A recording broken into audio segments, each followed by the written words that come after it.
Fala rapaziada, aqui quem tá falando é o Felipe Freitas. Fala galera, quem tá falando aqui é o Bezão. E esse é o canal GOAT Sports. E hoje, rapaziada, trazendo pra vocês mais um GOAT na história. E dessa vez falaremos sobre um GP que é muito especial, que tá desde o início da Fórmula 1 e que nunca saiu do calendário. Ele entra no hall de GPs, como é que eu posso dizer? Históricos, ele é histórico, mas é assim, hall da fama do GP. Hall da fama, pode ser. Mais fácil.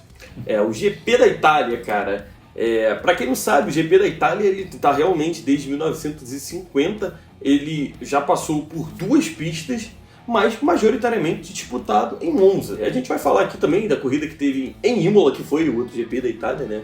Mas ele foi majoritariamente disputado em Monza. Então, como é semana de corrida na Itália, resolvemos fazer um GP de lá. Justo, né? Justíssimo. Sabe o que eu vou fazer para comemorar? O quê? Comer uma bela massa italiana. Olha, Nada a ver. acho justo também. Dá até para. Antes da gente começar aqui a falar de lasanha, pizza, etc., eu pedi para você deixar o seu like, comentar, se inscrever e compartilhar. E também não se esquece de seguir a gente nas nossas redes sociais, lá no Insta, no Twitter e no TikTok. E também lá na roxinha, @canal GOAT Sports, beleza? Então, agora sem mais delongas, vamos conhecer a história do GP da Itália. E a história do Grande Prêmio da Itália, ela começa, na verdade, muito antes da Fórmula 1 existir. O primeiro GP disputado foi em 4 de setembro de 1921, em Montichiari, na província da Brescia, e ele era um circuito majoritariamente de rua. Mas, no ano seguinte, foi construído o Autódromo Nazionale di Monza. Sim, esse mesmo que a gente corre hoje. E desde então, apenas 4 corridas do GP da Itália não foram em Monza. 47, 48 e 1980. Em 1928, temos um capítulo muito triste por parte desse GP, e especificamente do circuito de Monza. O carro de Emilio Materazzi perdeu o controle ali no final da reta e se chocou contra uma multidão a 300 km por hora. E infelizmente 30 pessoas perderam a vida ali naquele episódio triste. A sequência foi que durante os próximos 2 anos ele não foi disputado. Em 1931, então, ele retorna. Em 1937, ele foi disputado na pista de Montenegro, em Livorno, para retornar apenas em 1938 a Monza, para ir, enfim, dar a pausa para a Segunda Guerra Mundial, que aconteceria ali nos anos seguintes. E depois do fim da guerra, voltamos a ter o Grande Prêmio da Itália em 1947. Monza ainda não estava podendo receber nenhum Grande Prêmio devido aos danos causados pela Grande Guerra. Como nós já adiantamos, em 1948 também tivemos o Grande Prêmio da Itália, mas não em Monza, né? Foi respectivamente em Milão e em Turim nestes 2 anos. Em 1949 a gente tem o retorno do Grande Prêmio da Itália para o Autódromo de Monza.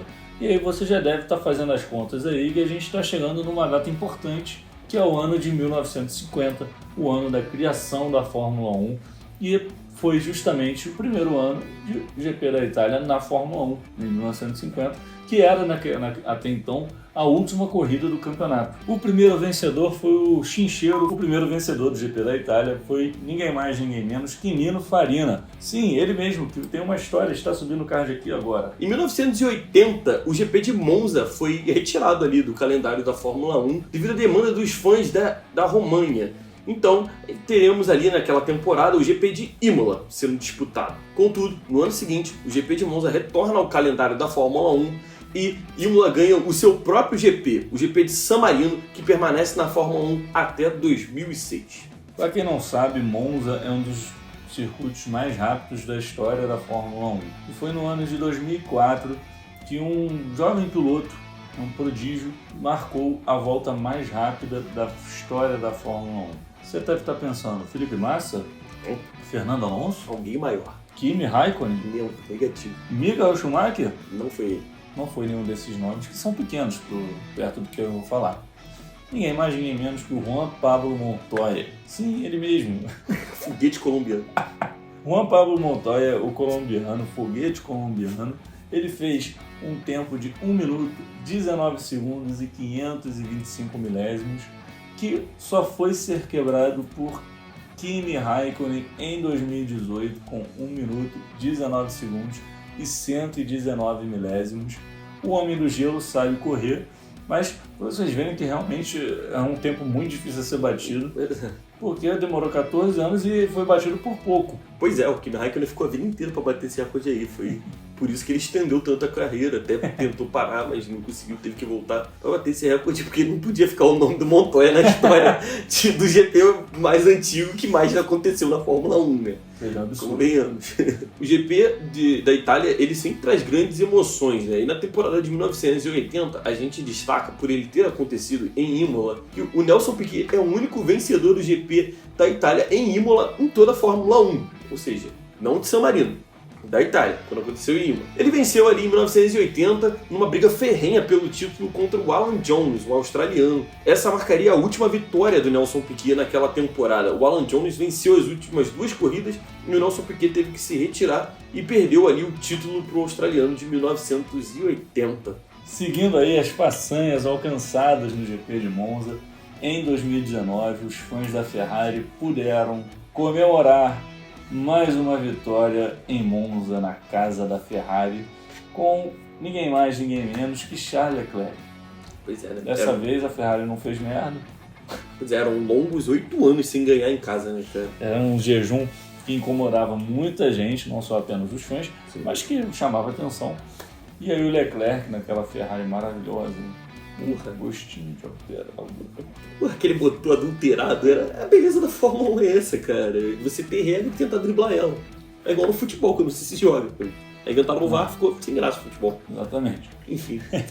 Eu lembro que foi uma festa enorme quando o Leclerc venceu essa corrida por parte da Ferrari. Tipo, parecia que eles tinham ganhado o título mundial.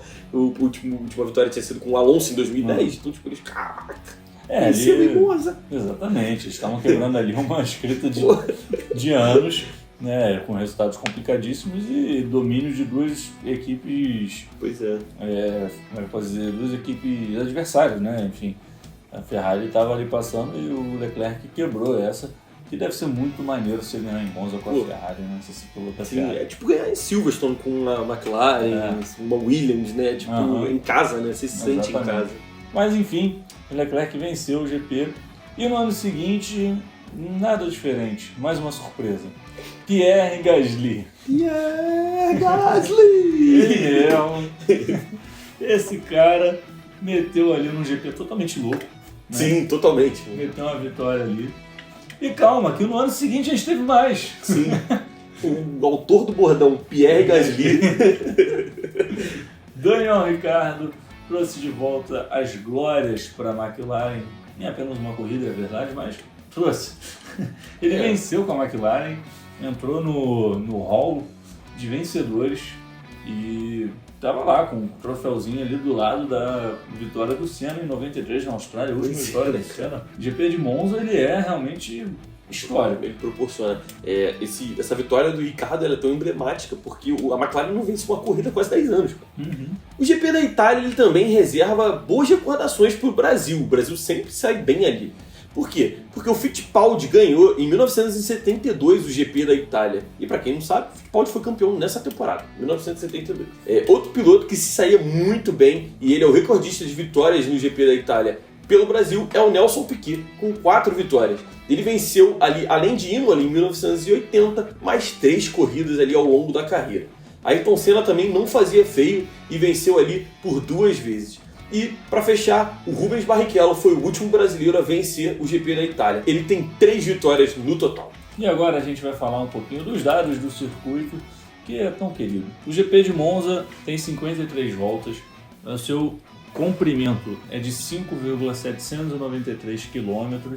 São 11 curvas no total. A volta mais rápida é do Rubens Barrichello com 1 minuto, 21 segundos e 46 milésimos. Em 2004, no mesmo ano que o Montoya quebrou o recorde da pista, o Rubinho fez a melhor volta. São, no total, 91 anos disputados dessa história toda que a gente falou, sendo 72 oficialmente na Fórmula 1. A primeira disputa em 1921 e a última em 2021. E a primeira da Fórmula 1 em 1950, como vocês já acompanharam, se vocês não prestaram atenção. Só um resuminho. O maior vencedor são 2. Michael Schumacher e Lewis Hamilton, ambos com 5 vitórias. E a maior vencedora entre as equipes, é óbvio que não poderia ser outra que não a Ferrari, com 19 vitórias. Pô, impressionante esse número. A Ferrari é foda. Já foi, muito foda. Hoje, ela hoje é um Sleeping Giant, infelizmente. Lembrando para vocês que o GP, o circuito, na real, de Monza, é o circuito que mais sediou corridas na Fórmula 1. Mais do que Silverstone, mais do que Mônaco, mais do que Spa. Ele esteve em 71 temporadas. Então é um GP que é histórico demais, além de ser muito bom. Eu acho as corridas de Mônaco muito... Eu acho as corridas de Monza realmente muito interessantes e, como a gente falou aqui, várias corridas malucas e não é à toa que fique aí por muito mais tempo. Então, rapaziada, por hoje é só. Espero que vocês tenham curtido o nosso vídeo de Monza. Não se esquece de deixar o seu like, de comentar, de compartilhar e de se inscrever no nosso canal. Segue a gente lá nas nossas redes sociais, lá no Instagram, no Twitter e no TikTok e lá na roxinha, @canal Gold Sports. Não se esqueça que tem GP da Itália nesse final de semana. Então fica aí, vai acompanhar os Reels lá no nosso Instagram. Tamo junto e até a próxima. Um abraço!